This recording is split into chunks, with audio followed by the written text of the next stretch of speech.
Hi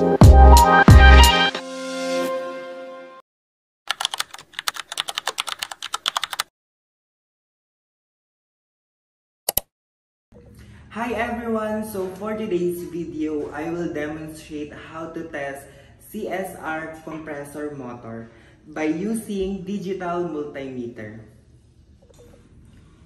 So guys, ito yung compressor. So this side is, ito yung tinatawag na CSR. So etong nasa taas is yung common, and then etong nasa left side is yung start, and then etong nasa right side is yung run. So itetest natin siya by using digital multimeter. So i-open na natin, and then i-calibrate natin para ma-test if gumagana siya.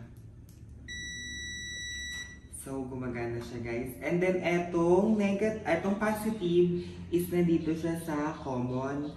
And then, etong negative, ang ipagtetest natin siya sa start. So, meron siyang 0.10 kilo ohms. And then, after that, itetest naman natin yung sa may run. So, meron naman siyang 0.12 kilo ohms.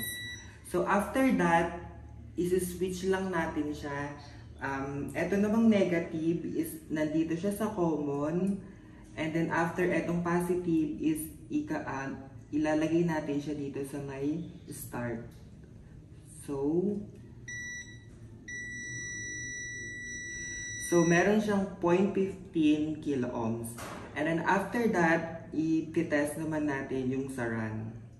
Same procedure lang, ilalagay natin tong positive sa run. So, meron siyang 0.11 kilo ohms.